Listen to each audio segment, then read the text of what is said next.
एक गांव में दयानंद नाम का ब्राह्मण रहता था।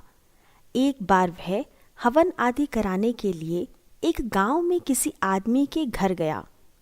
उस आदमी ने हवन पूरा हो जाने के बाद ब्राह्मण को एक बकरी दी और बोला, लीजिए पंडित जी, मैं आपको दक्षिणा में बकरी दे रहा हूँ। ये आपके बहुत काम आएगी। इसका दूध बहुत अच्छा होता है, आपको स्वस्थ रखने में मदद करेगा। लीजिए। और हाँ, रास्ते में संभल कर जाना, आजकल ठग और लुटेरे बहुत हैं।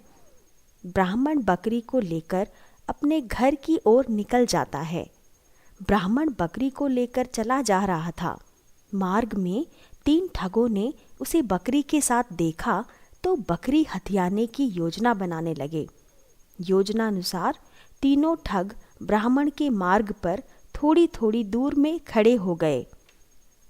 जब ब्राह्मण पहले ठग के पास से गुजरा तो वह ठग बोला, पंडित जी, ऐसा अनर्थ तो पहली बार देखा कि एक ब्राह्मण अपने साथ कुत्ता ले जा रहा है। यह बात सुनकर ब्राह्मण गुस्सा हो गया और बोला, दिखाई नहीं देता तुझे? ये कुत्ता नहीं, बकरी है। ठग बोला, पंडित जी, ये कुत्ता ही है। यदि आपको नहीं मानना है तो मत मानो, किंतु आपके मानने या ना मानने से सच बदल नहीं जाएगा। ब्राह्मण आगे बढ़ा तो उसे दूसरा ठग मिला।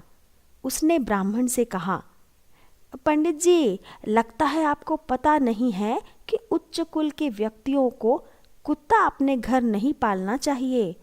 उसकी बात सुनकर ब्राह्मण बिदक गया और चिड़चिड़ाते हुए वहां से आगे बढ़ गया। और कुछ देर बाद उसे तीसरा ठग मिला। उसने भी ब्राह्मण से वही प्रश्न पूछा, पंडित जी, आप अपने साथ ये कुत्ता कहाँ ले जा रहे हो? 3 लोगों द्वारा बकरी को कुत्ता कहने पर ब्राह्मण को उनकी बात पर विश्वास हो गया और उसे लगा कि वास्तव में उसके पास बकरी नहीं, कुत्ता है। इसलिए उसने बकरी को कुत्ता समझकर रास्ते में ही छोड़ दिया और गुस्से से उस आदमी के पास चला गया जिसने उसको दक्षिणा में बकरी दी थी। इधर तीनों ठगों ने बकरी को अच्छे दामों में बाजार में बेच दिया और फिर दूसरी ठगी के लिए निकल गए। इधर जब पंडित जी उस आदमी के पास पहुंचे तो बोले, तुमने ये ठीक नहीं किया। तुमने मुझे दक्षिणा में बकरी बोलकर कुत्ता देकर मेरा अपमान किया है।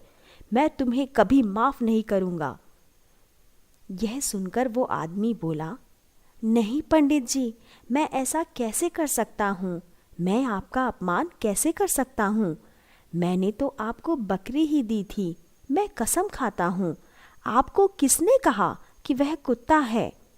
फिर पंडित जी ने उसे सब कुछ बताया कि उसके साथ क्या हुआ जब वह घर जा रहा था।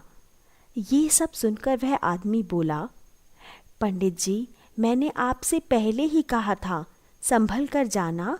यहाँ ठग और लुटेरे लोगों को ठगने के लिए ही घूमते रहते हैं। पंडित जी अब समझ गए थे। वे वहाँ से निकल जाते हैं।